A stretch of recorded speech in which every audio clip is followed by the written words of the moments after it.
what do you think is a better model for this? Is it the conventional work from home, the work from office, sorry, or is it the remote working model that you think suits best for the needs of the companies? Halima, I think this is a very nuanced area. It's not a binary either or kind of a discussion, right? Just like there's no one way of communication which is always better than the other options available, and there's no one way of learning which is best suited in all the circumstances. Similarly, for work productivity, there are no absolutes. There's quite a spectrum between the two extremes of working remotely and working from office. And the truth really lies in different configurations for different people, different jobs, different contexts, different tasks within a single job even, right? So it all boils down to the type of work and the context in which you are working. There are jobs which can almost largely be done remotely. So these jobs existed even before the pandemic struck, right?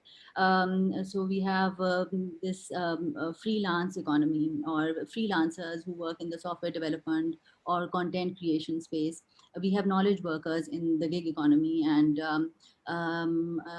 we see a lot of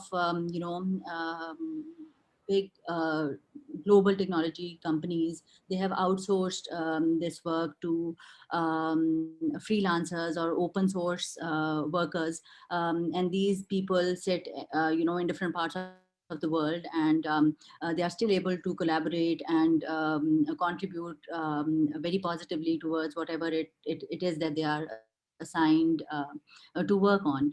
And then, on the other side of the spectrum, there are jobs which cannot be done remotely at all, at least, with the technology that is available in today's day and age. So manual labor, front end service providers, healthcare providers, factory workers, field force for marketing, supply, logistics, etc., transportation. These are areas where you need people to be present on the job for them to do their job effectively. Um, and then within the jobs that can be performed remotely, there are tasks which render themselves very well to a remote kind of working arrangement. But then there are aspects to even those jobs where in-person interactions become more valuable. So for example, for me personally, all the operational stuff, I can handle it very, very well remotely. But when it comes to strategic discussions or creative problem solving with my team members, or brainstorming for some really sticky problem, then I prefer in-person sessions. There are amazing collaboration tools available now for remote collaboration too, but I think they do introduce some level of friction. They are not as seamless or as real time as being in the same room with the people that you are collaborating with is.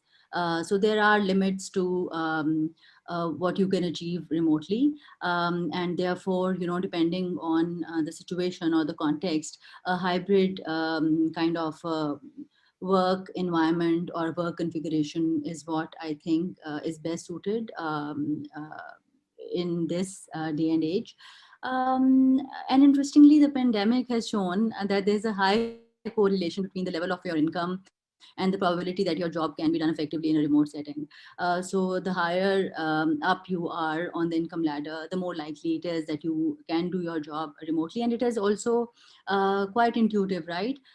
Because when you are in managerial or senior executive positions, you are not really required to be dealing with the customers directly, or working in enabling the supply chain.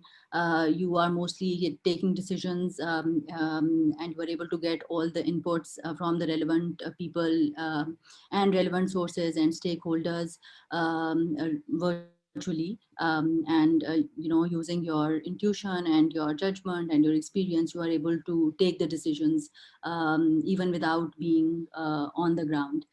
So yeah, it is difficult to give a black and white answer.